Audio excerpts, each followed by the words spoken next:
आवाज़ की दुनिया के दोस्त,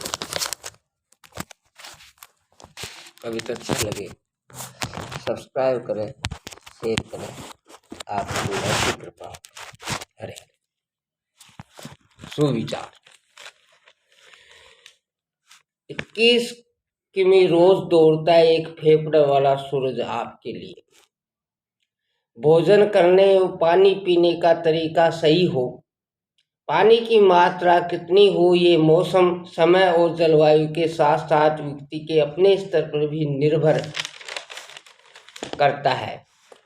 एक आम विश्लेषण है कि व्यक्ति के वजन को 10 से डिवाइड करके जो संख्या आती है उसमें से दो को माइनस करने पर जो संख्या आए उतने लीटर पानी पीना कैसे चाहिए, कब पीना चाहिए, इसके लिए भी महर्षि वाग्भट ने कुछ सूत्र बतलाए हैं। पानी गटगट के स्थान पर घूंट घूंट करके पानी बहुत ही लाभकारी होता है, अर्थात ये पेट को सही रखने का सबसे महत्वपूर्ण तरीका ही नहीं यानी कि भी है। दूसरा, पानी खड़े खड़े पीने के स्थान पर बैठकर पानी पिएं।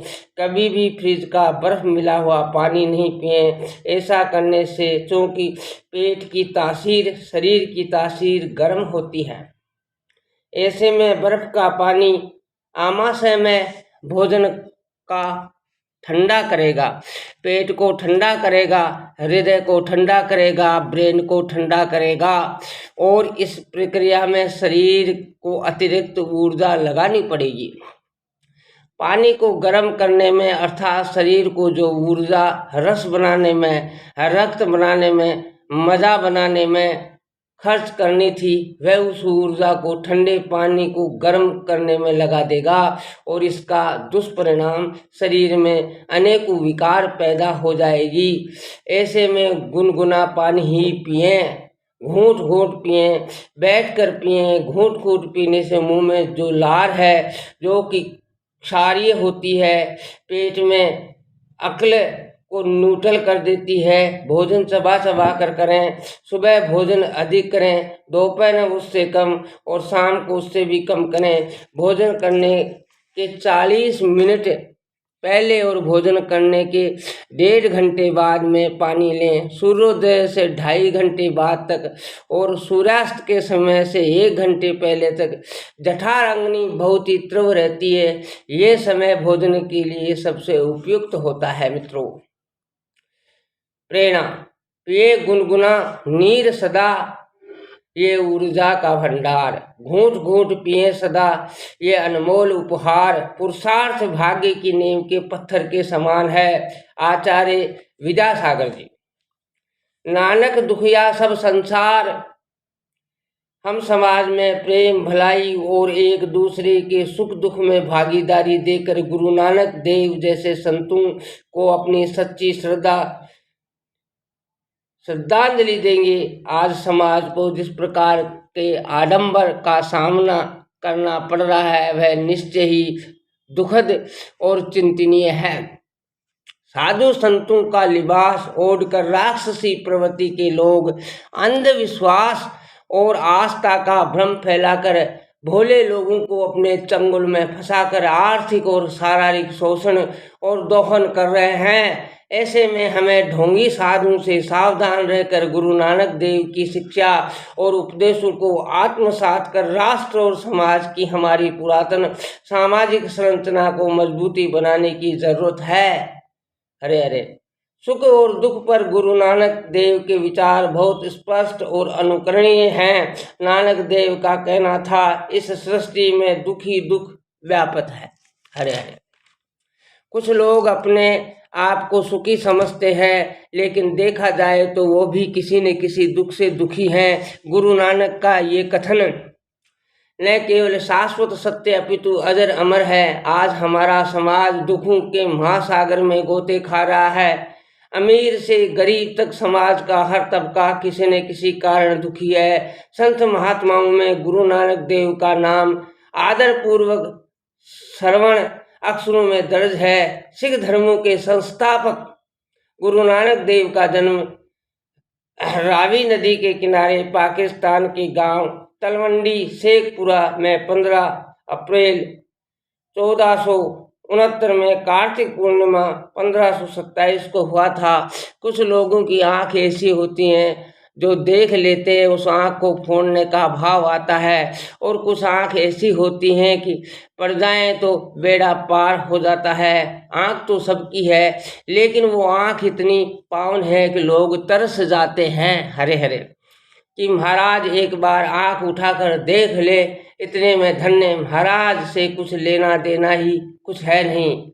मुनिश्री ने कहा कि जहाँ कुछ मिलता है वहाँ यदि भक्त जाता है तो समझ लेना कि ये गुरु शिष्य नहीं, ये व्यापार है। यदि हम भगवान के पास इसलिए जाएं कि हमें वहाँ से कुछ मिलेगा, तो हम भगवान से व्यापार कर रहे हैं। भगवान को साधन नहीं साध्य बनाओ। उन्होंने कहा कि 2 प्रकार के लोग होते हैं, एक धर्म से धन को कमाता है और एक धन से धर्म को कमाता है। धर्म को साधन मान लेता है, संसार की ये मिथ्या दृष्टि है, और दूसरे धर्म को साध्य मान लेते हैं, जिनके लिए धर्म साध्य है। कितने लोग हैं जो संसार के लिए धर्म करते हैं, और कितने लोग हैं जो संसार धर्म के लिए करते हैं।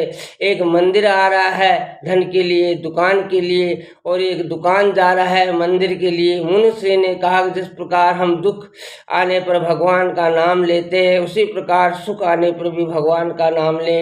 मुनिश्री ने कहा कि समग्र दृष्टि की पहचान है कि दूसरों में तो गुण देखें और अपने गुणों को ढकें और अपने अवगुण देखें। जिस दिन हमने अपने गुण देखने लग जाएंगे, उसी दिन हमारा विनाश हो जाएगा और हमारा विकास रुक जाएगा। आज महिलाएं दुनिया के प्रत्येक क्षेत्र में अपनी प्रतिभा का लोहा मनवा रही हैं। कार्यकर्ता सरकारी की दुर्ग मूर्ति विसर्जन कर कलकत्ता हाई कोर्ट के फैसले पर ममता बनर्जी ने कहा कि कोई मेरा गला काट सकता है, लेकिन मुझे ये नहीं बात बता सकता है कि क्या करना है। अदालत ने कहा कि ऐसे मनमाने आदेश नहीं दिए जा सकते हैं। तुष्टीकरण की राजनीति करने वालों पर तमाचा, जैसे इंदिरा गांधी राज में इमरजेंसी कहर जनता पर था, उसी तरह से नरेंद्र मोदी के राज में देश अघोषित आपातकाल है। वैसे ही हाल मायावती की कमान में बसपा में है। सपा में बोलने बैठने की आज़ादी है, वह बिन शर्त सपा में शामिल हो रहे हैं। वह दलितों और दबे कुचलों के संघर्ष की आगे बढ़ाएंगे और हर विधानसभा में जाकर कांग्रेस की पोल खोलेंगे। हम इतनी मेहनत करेंगे, पुनः विजयी सत्ता में आएंगे। हरे हरे। सब पर दया करनी चाहिए, क्योंकि ऐसा कोई नहीं है जिसने कभी अपराध नहीं किया हो। क्योंकि ऐसा कोई नहीं है जिसने कभी अपराध नहीं किया हो। रामायण। क्योंकि साधु की आंतरिक क्रियाएं दूरदृष्टि होती हैं। प्रशंसा सुनने वाला कभी विकास नहीं करता।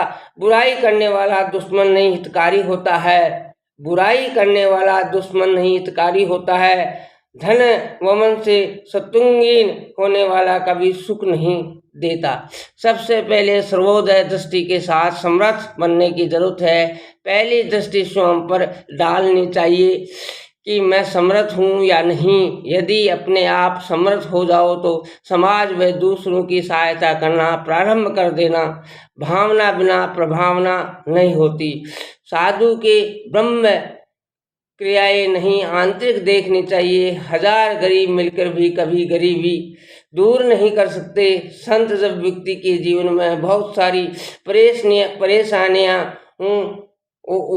जाती हैं, परेशानियां आ जाती हैं, और जो वो अपने आप को अकेला महसूस करता है, वह अपना दुख भी भूलने को तैयार हो जाता है। किंतु सहारा देना वाला वह व्यक्ति चाहिए जो स्वयं दुखी न हो। आज दुखी और दुखी में मेजस्टी बन रही है। एक दुखी रो रहा है तो दूसरा भी आकर रोने को बैठ जाता है। तीसरे ने देखा तो वो भी जाकर रोने बैठ जाता है कि भैया मैं भी दुखी हूँ। पता चला कुछ देर में सारे रोने वाले पहुंच गए। ये हमारा बहुत बड़ा वीक पॉइंट है। डाकू की संगति करना चाह रहा है, शराबी को खोजता है, पापी पापी को खोज रहा है। ऐसे में हमारा विकास हो ही नहीं सकता। हजार गरीब मिलकर कभी गरीबी दूर कर ही नहीं सकते। हम उसके सामने जाकर भीख मांगते हैं। जो खुद भिखारी है हम उससे रास्ता पूछते हैं। जो स्वयं भटका हुआ है कैसे समस्या का समाधान होगा। जो दुर्गुण आप में है यदि वही सामने वाले के पास है तब आपके मन में उससे मित्रता करने का भाव आ रहा है, जो उससे दूर भागने का भाव आ रहा है। अगर मित्रता का भाव आ गया तो समझ लेना कि तुम्हारे मिटने का समय आ गया है। इसलिए हमें उनकी खोजना है जो हमसे अधिक सामर्थ्यवान हैं, तभी हमारी परेशानी दूर हो सकेगी। जीवन जल की रेखा के समान है। संत वस्त्रों से नहीं चरित्र से होता है। रमेश शर्मा, मैन वाटिका।